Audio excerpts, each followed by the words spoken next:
everyone.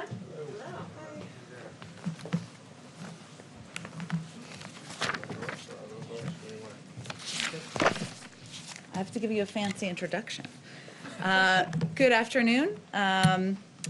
President Biden is continuing to follow through on his key promise to take swift and bold action that addresses the climate crisis, building on his day one actions of rejoining the Paris Agreement and strengthening our clean air and water protections and holding polluters accountable.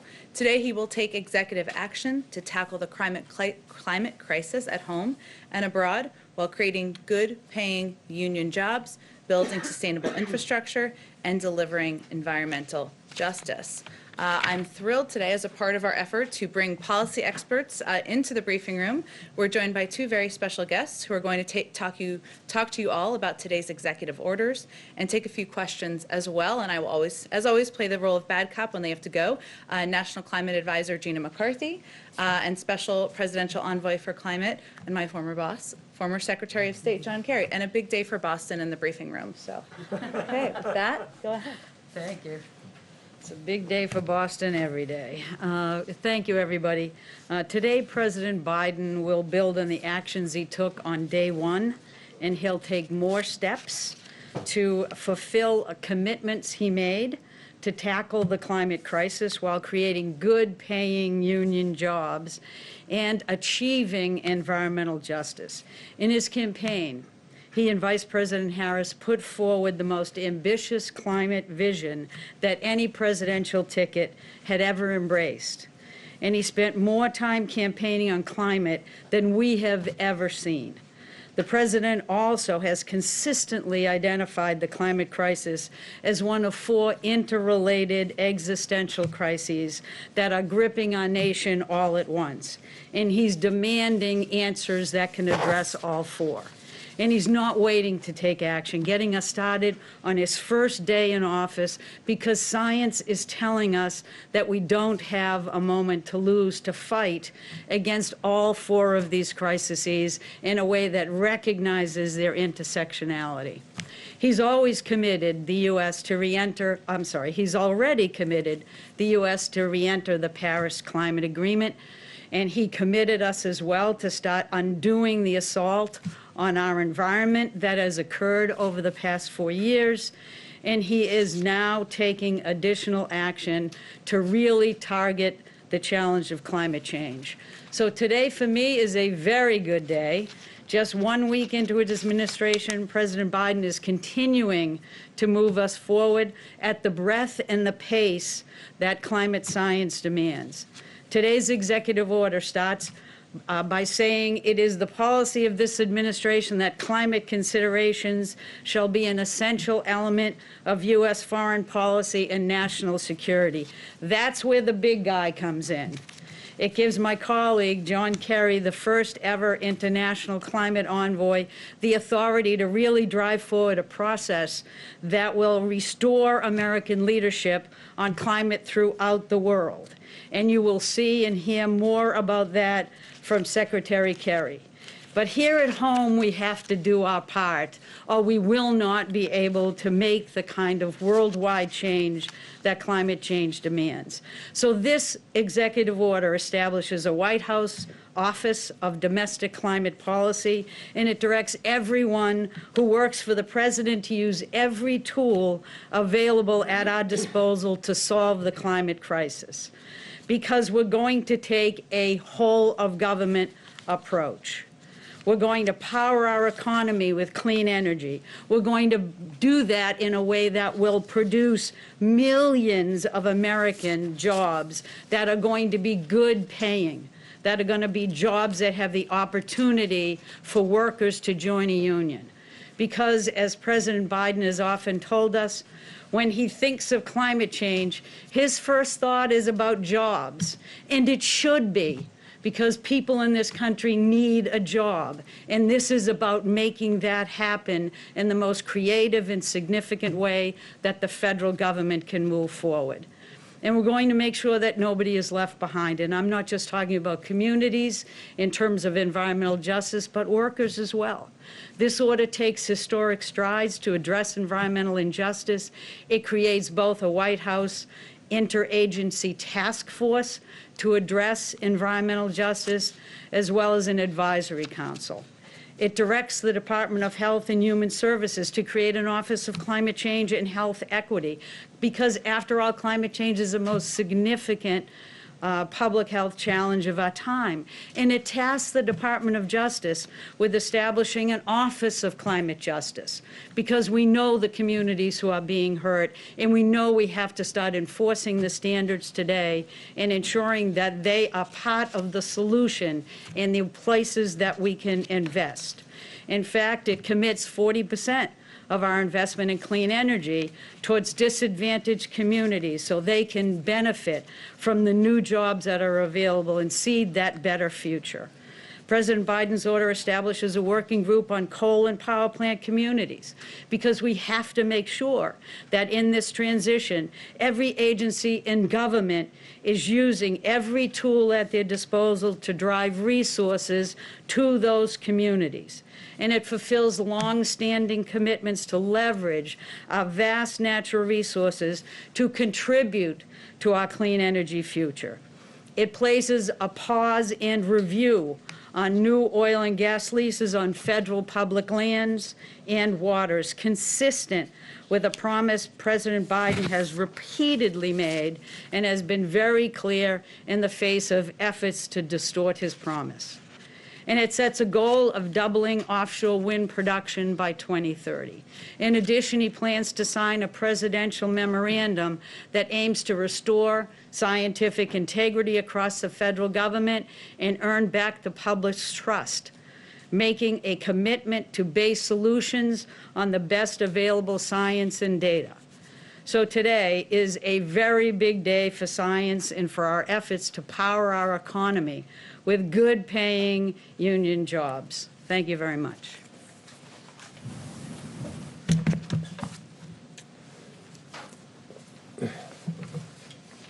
Good afternoon, everybody. It's great to be here. Let me say, first of all, what a pleasure it is to be here with Gina. I'm a big fan of Gina's. Gina and I worked very, very closely together during the campaign when we sat down to bring the Bernie Sanders folks together around the Biden climate plan. And she is the perfect person to be tackling the domestic side of this equation, which is complicated. And nobody knows the details better than she does, and nobody's going to be more effective at corralling everybody to move in the same direction. It's also an enormous pleasure for me to be here with Jen Psaki. She mentioned that nobody was her boss, but I had the privilege of working with her. And she, 7 years ago, we gathered in the State Department briefing room. She's traded up, obviously, but she has not given away any of her fundamental principles and commitment to telling you all the truth, telling the American people the truth, and doing so with great candor and transparency. And I'm very happy to be here with her. The stakes on climate change just simply couldn't be any higher than they are right now. It is existential. We use that word too easily, and we throw it away. But we have a big agenda in front of us on a global basis. And President Biden is deeply committed, totally seized by this issue, as you can tell by this executive order and by the other, the initiative of getting back into Paris immediately. That's why he rejoined the Paris Agreement so quickly, because he knows it is urgent. He also knows that Paris alone is not enough, not when almost 90% of all of the planet's emissions, global emissions, come from outside of U.S. borders. We could go to zero tomorrow, and the problem isn't solved. So that's why today, 1 week into the job, President Biden will sign this additional executive set of orders to help move us down the road, ensuring that ambitious climate action is global in scope and scale, as well as national here at home. Today, in the order that he will sign, that Gina has described to you, he makes climate central to foreign policy planning, to diplomacy, and to national security preparedness. It creates new platforms to coordinate climate action across the federal agencies and departments, sorely needed. And most importantly, it commissions a national intelligence estimate on the security implications of climate change to give all of us an even deeper understanding of the challenge. This is the first time a president has ever done that.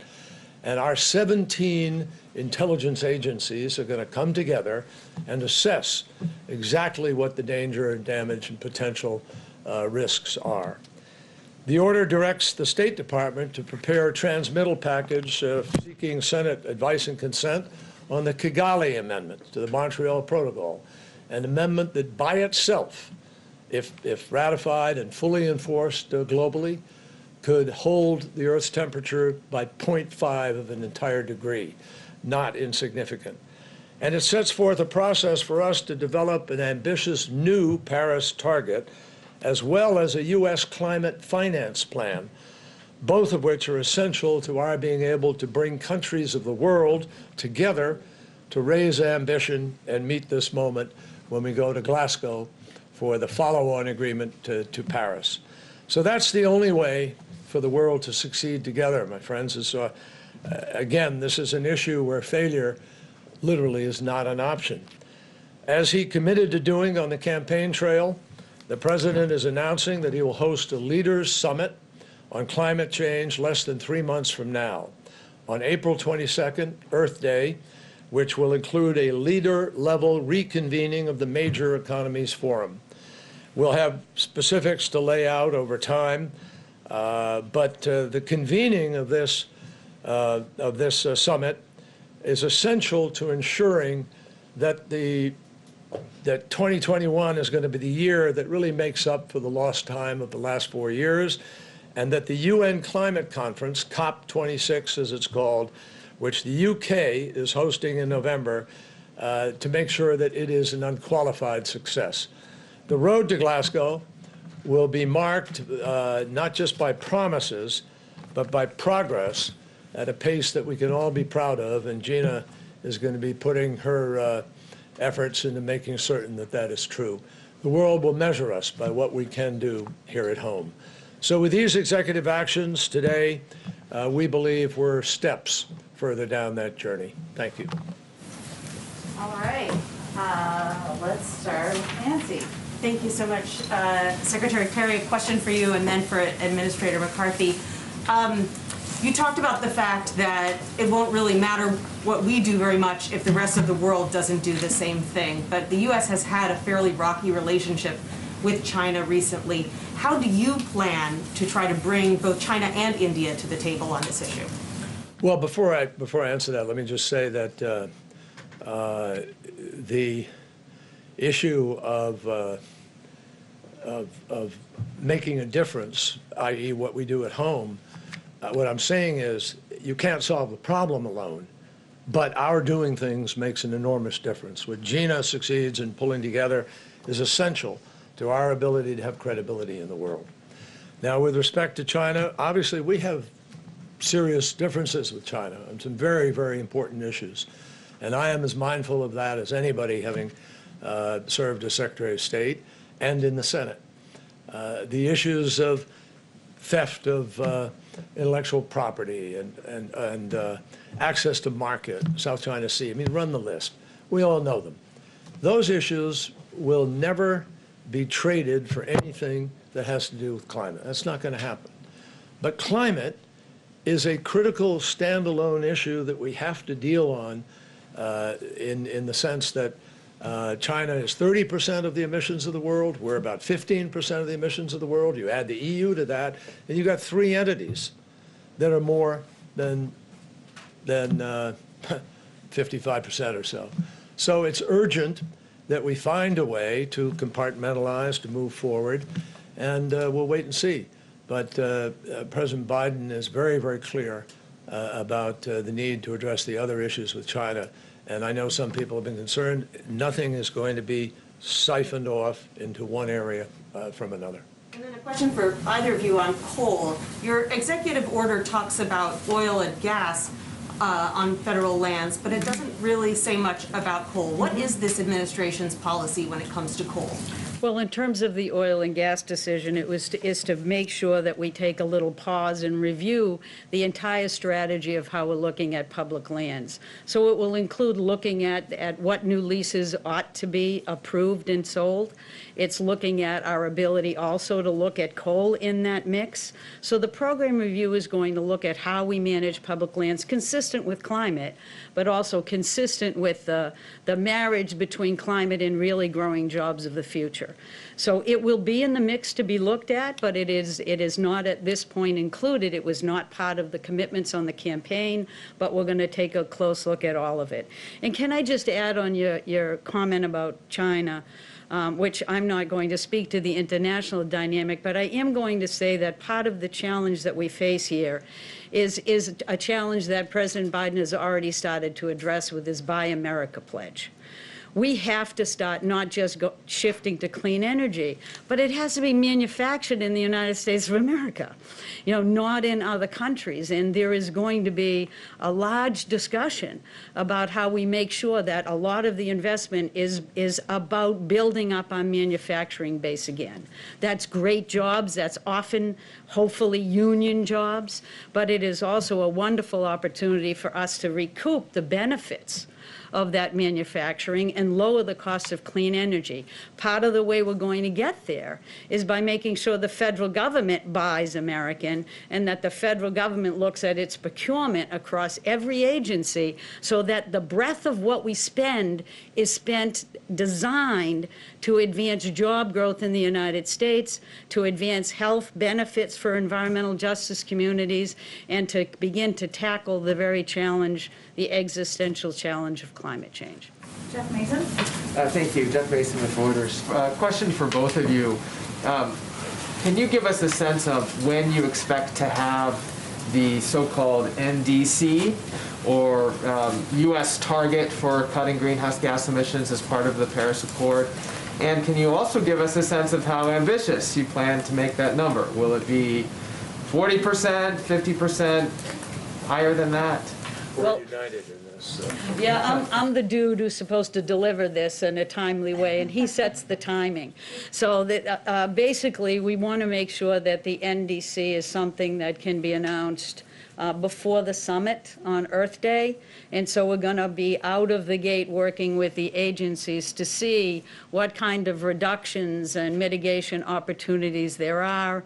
And also, again, to look at our public lands to make sure that we can continue to store carbon in our soil, to work with agriculture and others, to look at how we better manage our forests so we're not seeing the devastating forest fires that we've been having before. So all across the federal government, every agency, and you'll see many of them specifically tasked in this executive order, will participate in the task force that we're going to have to actually develop the most aggressive NDC that we can to deliver the kind of boost that Secretary Kerry is looking for to be able to ensure that our international efforts are robust and sufficient to address the challenge internationally. And just to follow up on that, perhaps for Secretary Kerry, how do you assure international partners that the U.S. will stick to whatever you propose after having seen the Trump administration take the U.S. out of the Paris Accord? Well, that's precisely why we're going to stick by it, and I think our word is strong. I've been on the phone for the last few days talking to our allies in Europe, elsewhere around the world, and they are welcoming us back. They know that this administration already had a significant part of what has brought us to, will bring us to Glasgow, which was the Paris Agreement.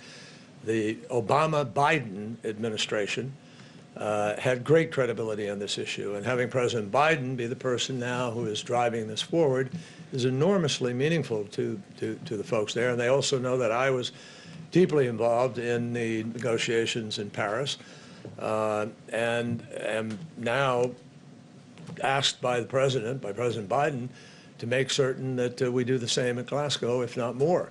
So I have had no one question our credibility at this point in time. Someone probably will.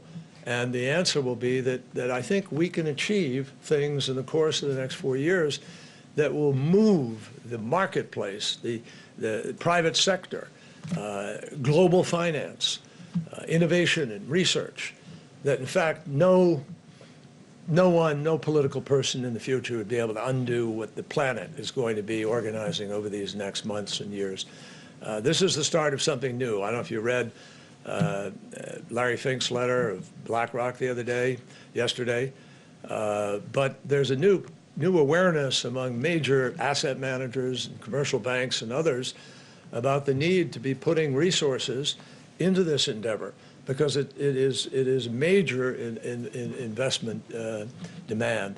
So I think the proof will be in what we do. Neither Gina nor I are going to start throwing around a lot of big promises, but you heard what she just said, and we will work very closely, because we're going to try to bring to the table to help inform her and the folks she's working with what we're picking up abroad and what people are doing abroad and the steps that they're taking and how we now have to measure ourselves against them and they will measure themselves against us.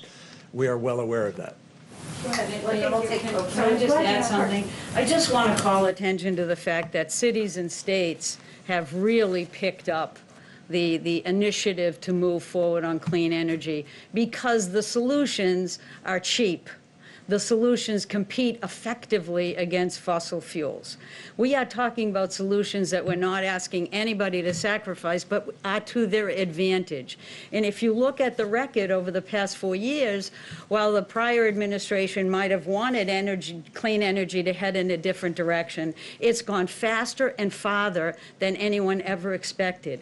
And the idea that we could, with this new work that we're doing together, send signals to the marketplace who are purchasing at the federal level and are relooking at different ways of having on-the-ground change, we can build that demand. We can actually grow significantly millions of clean energy jobs. And all of a sudden, the question won't be whether the private sector is going to buy into it. The private sector is going to drive it. And so this is going to be a signal setter, the way the federal government ought to set on what our values are, what we think the future needs to be.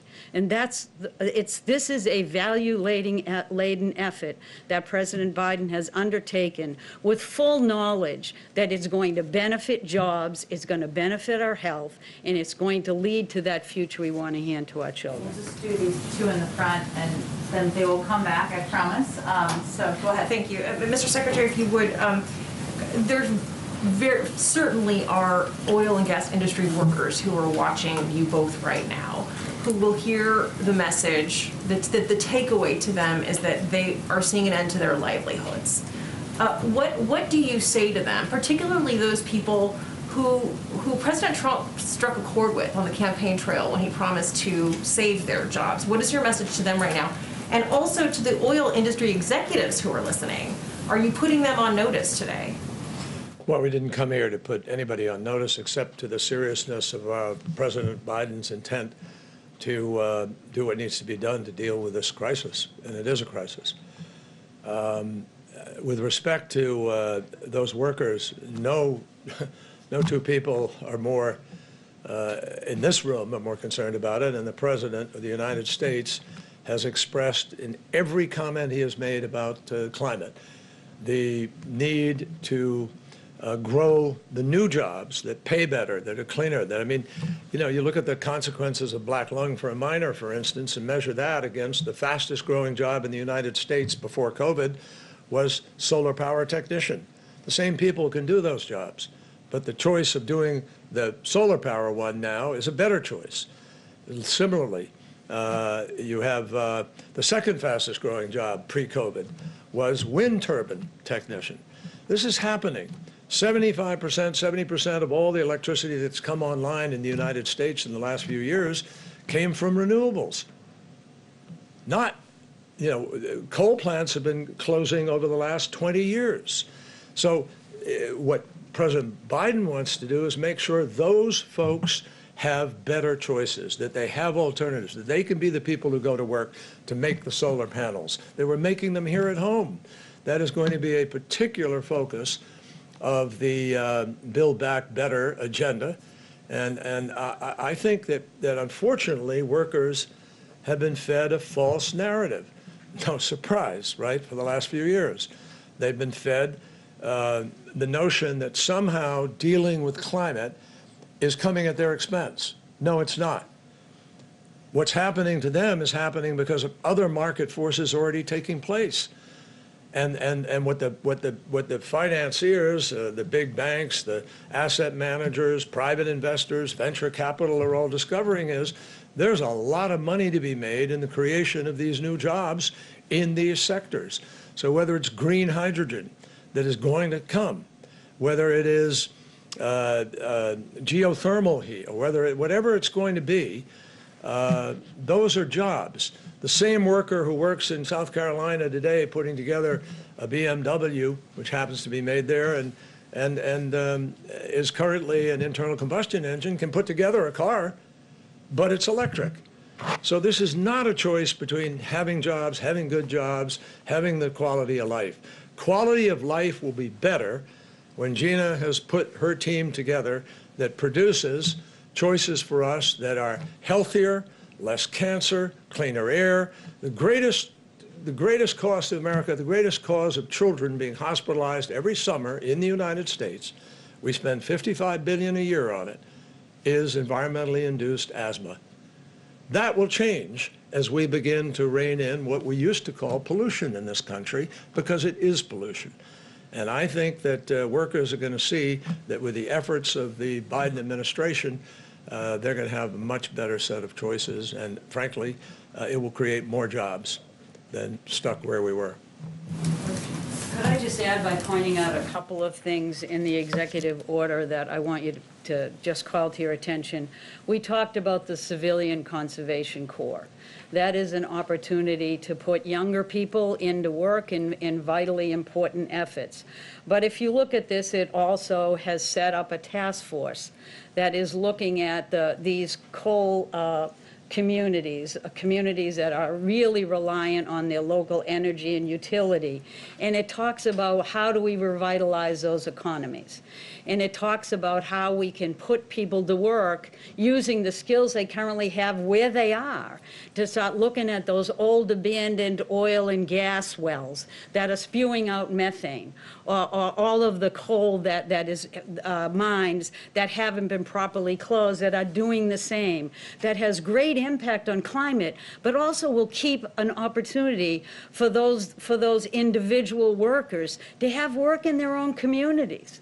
We're not going to ask people to go from the middle of Ohio or Pennsylvania and ship out to the coast to have solar jobs. You know, solar jobs will be everywhere, but we need to put people to work in their own communities. That's where their home is. That's where their vision is. So we're creatively looking at those opportunities for investment so that we can get people understanding that we are not trying to take away jobs.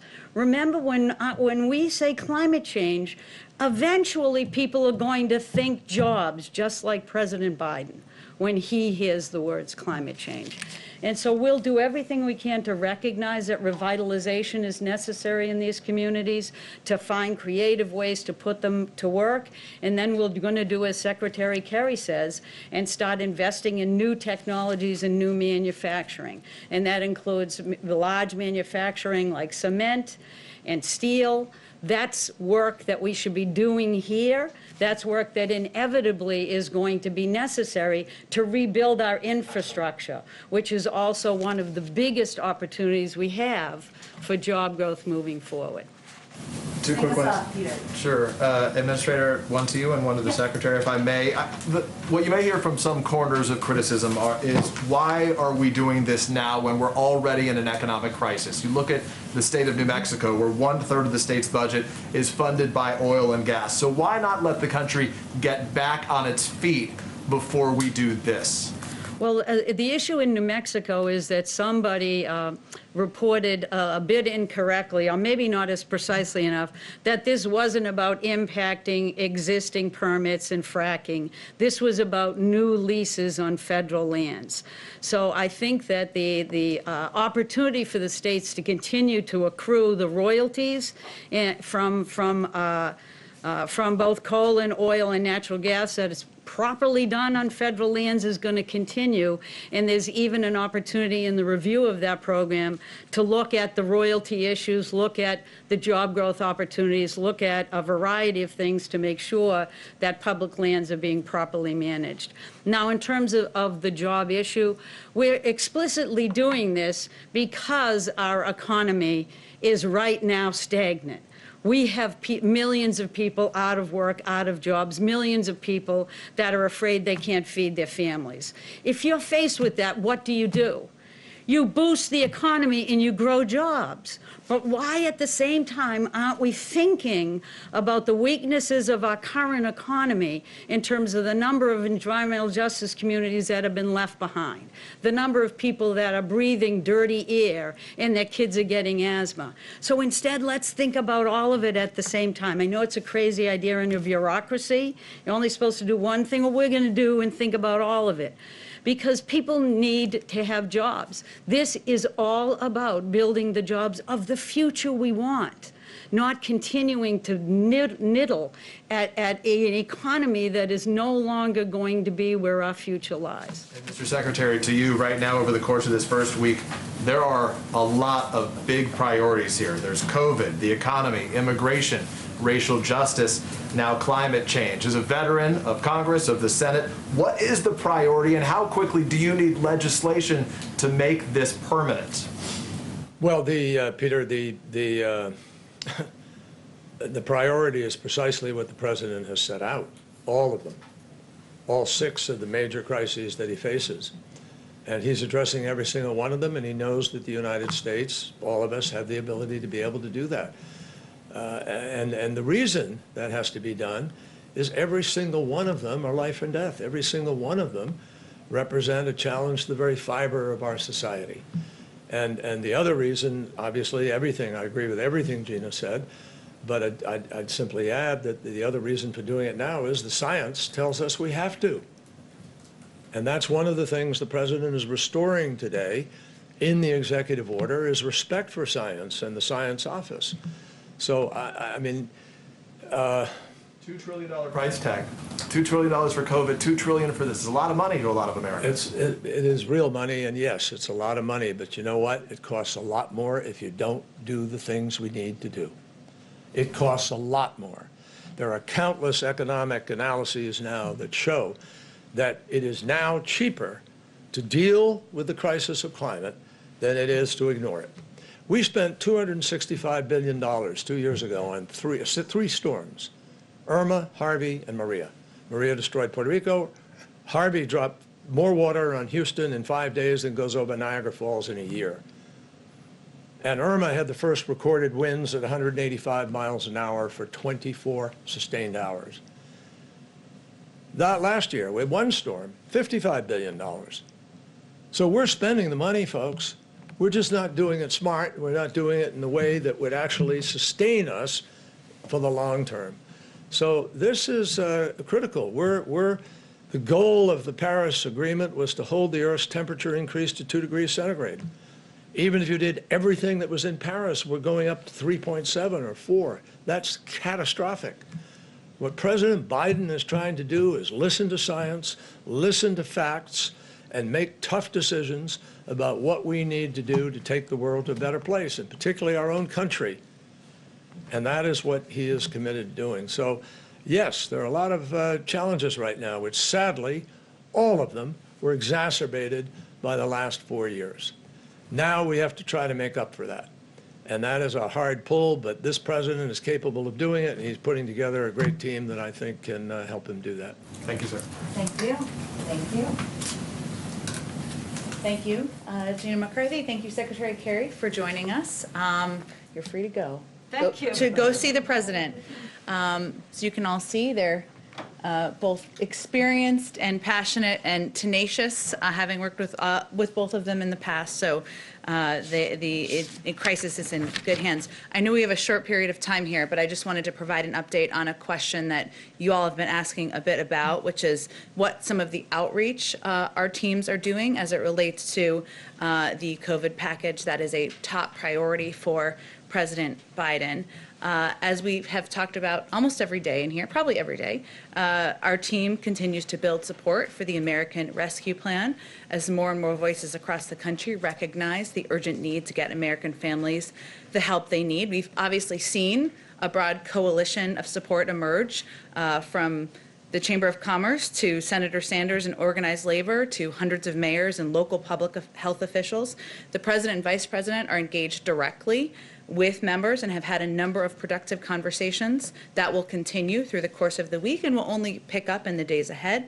Senior White House officials are also engaging with not just congressional leaders, but also state and local officials, key constituency groups, and others to gather feedback on the proposal and move the package forward. So let me give you a couple of examples from just yesterday. Chief of Staff Ron Klain engaged with members directly throughout the day, as did Senior Advisor Anita Dunn, which they will both continue to do moving forward. Counselor to the President, Steve Ricchetti, and Office of Legislative Affairs Director, Louisa Terrell, are quarterbacking the team's broader legislative outreach and have had dozens of conversations with individual members to understand their priorities and receive their feedback. In addition to ongoing conversations with leadership on both sides of the aisle, already this week, members of the National Economic Council and Domestic Policy Council and staff from Treasury have met with the relevant committees, including Senate Banking Committee, Senate Finance Committee, House Ways and Means, House Financial Services, House Education and Labor, and the bicameral Small Business Committee. NEC Director Brian Deese is doing one-on-one briefings with members of Congress and meetings with caucuses, including yesterday's meeting, which I believe has been reported, with the Problem Solvers Caucus to discuss the proposal. Hill engagement will continue with Jeff Zients and Brian Deese meeting with the New Dem Coalition, along with several other briefings that are scheduled.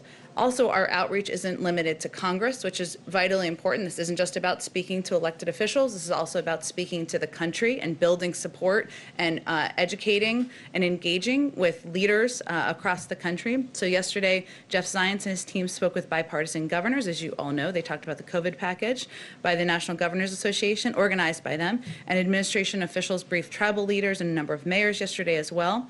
And the Office of Public Engagement, led by Cedric Richmond, briefed civil rights groups yesterday, including the NAACP, the National Action Network, Justice Action Network, Urban League, Coalition of Black Civic Participation, and Black Women's Roundtable.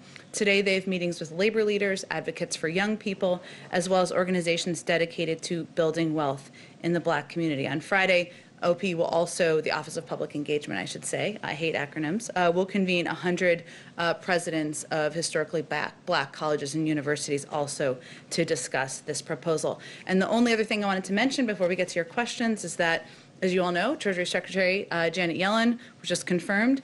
The president will be meeting with his economic team on Friday, including Secretary Yellen, for a briefing on the impact of delay in moving forward with the additional economic relief. With that, let's get your questions. Alex, it's your first day in the White House briefing room. Thank you. And Alex's first day, two Alex's first days. It's good to be here. There's an initiation afterwards that the press corps will conduct. I'm ready Yes, for go it. ahead. Yeah. I'll make it quick because I know you have a pretty hard out in a few minutes, but I think you all have a heart out too, but yes. I wanted to ask about one of your favorite topics, impeachment. Nearly every Republican senator last night voted to throw out the impeachment trial against President Trump. Does President Biden have a reaction to that? Does he trust Congress to hold President Trump accountable for the insurrection against the Capitol? And does he see censure against former President Trump as a viable alternative to conviction, since it looks unlikely at this point? Well, the president certainly respects the role that Congress has. Senators, of course, the Senate, as they're overseeing the trial moving forward, in determining the pace and the path forward for holding the former president accountable. That continues to be his belief. In all of his conversations that he's been having with members about the recovery plan, they have said they expect from him that his focus will be on COVID relief. That's how he will use the bully pulpit. That's how he will speak to the American people. And and they are eager to work with him on that. So that's where his focus remains, and what steps they take to hold the former president accountable, he'll leave it to them. Why the resistance on weighing in on the issue? We've weighed in many times. The president has been asked about the issue. We put out a statement when the House put out a voted on impeachment, I should say. But his focus is on delivering on what the American people elected him to do, which is to get relief to the American people, to get the pandemic under control, to ensure working families can put food on the table, and that's where he feels his efforts should remain. Okay, go ahead. Thanks. Does the White House have a comment on this social media profile that has emerged of Representative Marjorie Taylor Greene? And is there a response to whether any disciplinary action should be taken against her, given everything that's come out? We don't, and I'm not going to speak further about her, I think, in this briefing room. Okay. Go ahead. One more, if you don't mind, just kind of a little bit of housekeeping. Sure. The last administration had suggested that on the origins of the COVID-19 virus, that it may have originated in a lab in China. It was never definitive. Do you have an update on that, on the origin, where we are on that investigation? Well, first, obviously the misinformation, of course, that we've seen also come out of some sources in China is of great concern to us. It's imperative that we get to the bottom of the early days of the pandemic in China, and we've been supportive of an international investigation that we feel should be robust and clear. Our view is that we must prepare to draw on information collected and analyzed by our intelligence community, which is something that is ongoing, and also to continue work with our allies to evaluate the report's credibility on the investigation once it's done. In addition, as you all know, Secretary of State Tony Blinken was just sworn in yesterday, and one of his priorities is, of course, ensuring that our staffing on the ground in Beijing, which is something that fell back in the last administration, is returned to what it was prior, which means we want to have science experts, policy experts on the ground in the roles that they should be serving in to ensure that we're also there representing our interests from the United States on the ground in China. Go ahead, Peter. A couple quick ones that I still don't think I fully understand. I know the executive order that was signed, but has this White House invoked the DPA, and how soon till we'll actually see companies compelled to produce supplies or vaccine or whatever else that impacts Americans? It was invoked the day it was signed, within 24 hours of it being signed. You said that jump-started the process, so I guess that meant it was invoked. Yes, and I confirmed that when it was the next day, the following day in the briefing room, which I realize everybody can't be here every day because of COVID. But it was invoked, and it means that our work is ongoing with companies to ensure that we are expediting the manufacturing of materials to ensure that we can get 100 million shots in the arms of Americans. And I know there's been some confusion about this and what exactly it is. What does the DPA mean? There are a few examples that our team has cited, including on vaccine supply, low dead space syringes, which means it allows for the ability to get an extra dose into the Pfizer vial, which is important to getting more doses out there. Help additional N95, the production of additional N95 masks, isolation gowns, gloves, pipette tips, and high absorbency foam swabs. So we're really talking about very specific materials that can be used by vaccinators to get these shots in the arms of Americans. Thanks for clarifying. There was some confusion on the earlier call, which is why I repeated here. Let me ask one other question. Yesterday you deflected this to the USOC, but my question's a little bit different today. We're now hearing from the organizers of this year's Summer Games in Japan, and the head of Japan's Olympics Committee is seeking public reassurances from President Biden himself, given that the U.S., of course, is the largest contingent of athletes, that the games should be able to go on. As the world is dealing with the pandemic right now, based on where we are now with the vaccine, does President Biden believe the games in Japan can safely go on? Well, the president, and I'm not sure if this readout had gone out yet, but he had spoken with the Prime Minister of Japan earlier this morning, and a readout was going out as we were coming out to the briefing. I'm not sure if they spoke about the Olympics. I'm happy to check with our national security team on that. to follow up with, but I don't have any more assessment of the Olympics at this point in time. Whether he has, so it hasn't been discussed whether he has a position on whether it would safely be able to go on yet. I don't have anything more other than, I haven't had much on it, but I don't have anything more than I've had on other days on it. So we ask, so we'll follow up with Understood, and they just had a call this morning, but I haven't had a chance to talk to him specifically about it. Go ahead. Jen. Thanks, Jen. 2 vaccine questions. First of all, this came up on the COVID call earlier, but how seriously is the White House considering using the Defense Production Act to compel other pharmaceutical companies to produce the Pfizer and Moderna vaccines to resupply?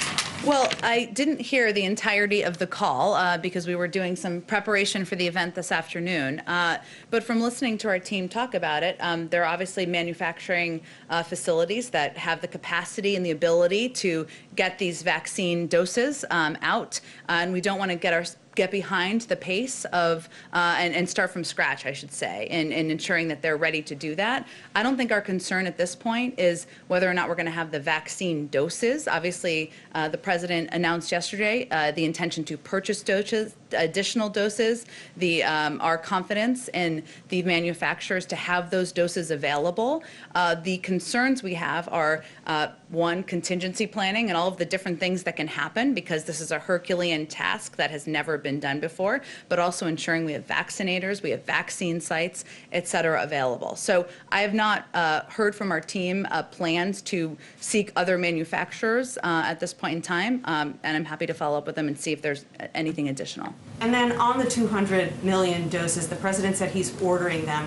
What is the status of that order? Have Pfizer and Moderna agreed to produce 100 million doses each, and how quickly do they say they can do it? Well, we expect to get the doses by mid to late summer, the majority of doses by mid to late summer, some earlier than that. So we're confident that we'll be able to get those from the manufacturers, yes. Go ahead, Karen. Jen, a couple questions on schools. Does the administration plan to develop metrics or standards for what a safe reopening of schools will look like?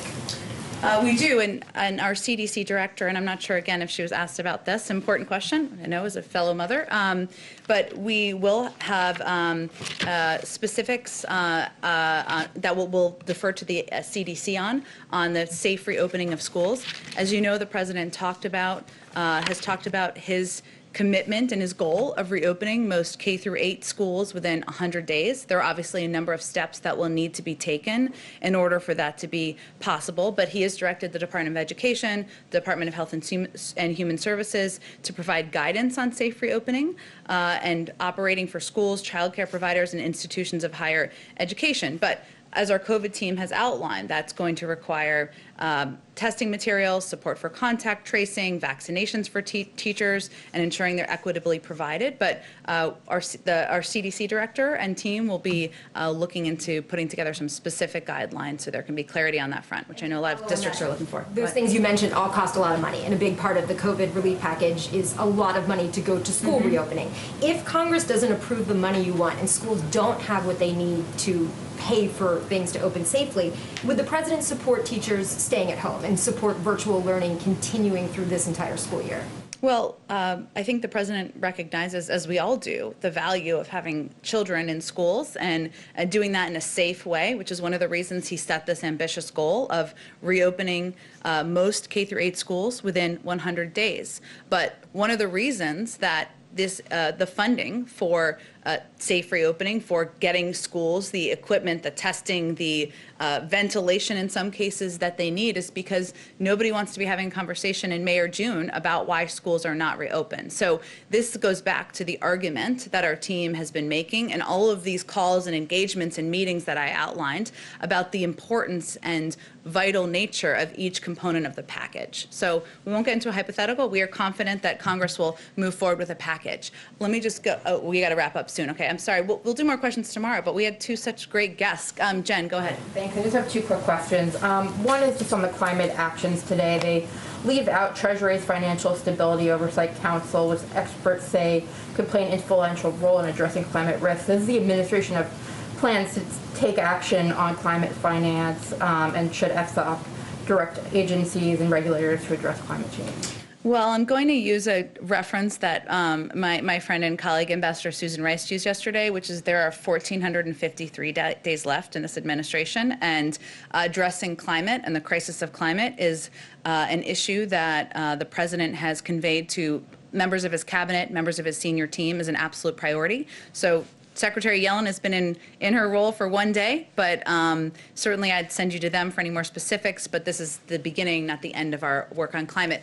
Nadia, oh, go ahead. Is the White House concerned about the stock market activity we're seeing around GameStop, and now with some other stocks as well, including the subsidiary, or whatever, the company that was Blockbuster? And have there been any conversations with the SEC about how to proceed? Well, I'm also happy to repeat that we have the first female Treasury Secretary and a team that's surrounding her, and often questions about market we'll send to them. But our team is, of course, our economic team, including Secretary Yellen and others, are monitoring the situation. It's a good reminder, though, that the stock market isn't the only measure of the health of our economy.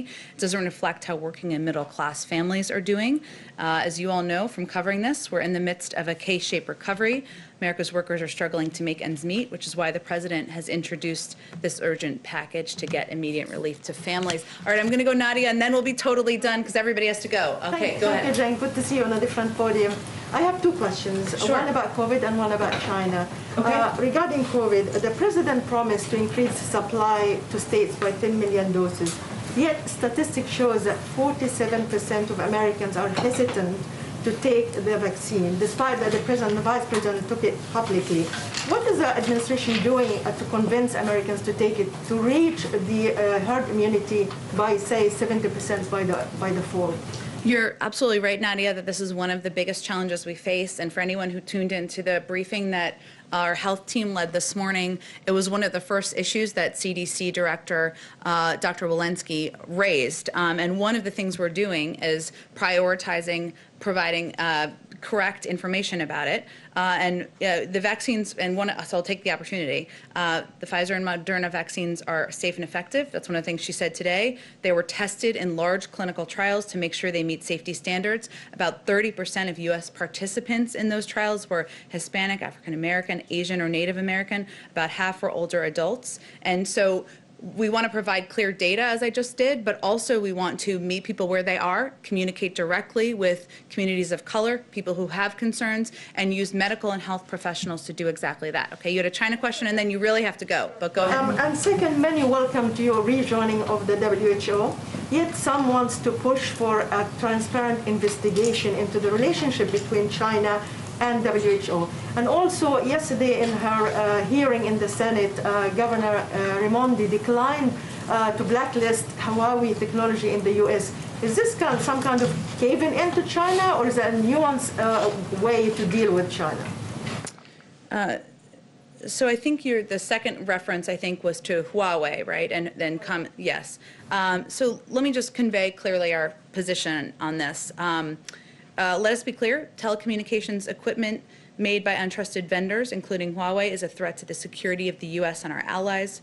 We'll ensure that the American telecommunications network do not use equipment from untrusted vendors, and will work with allies to secure their telecommunications networks and make investments to expand the production of telecommunications equipment by trusted U.S. and allied companies.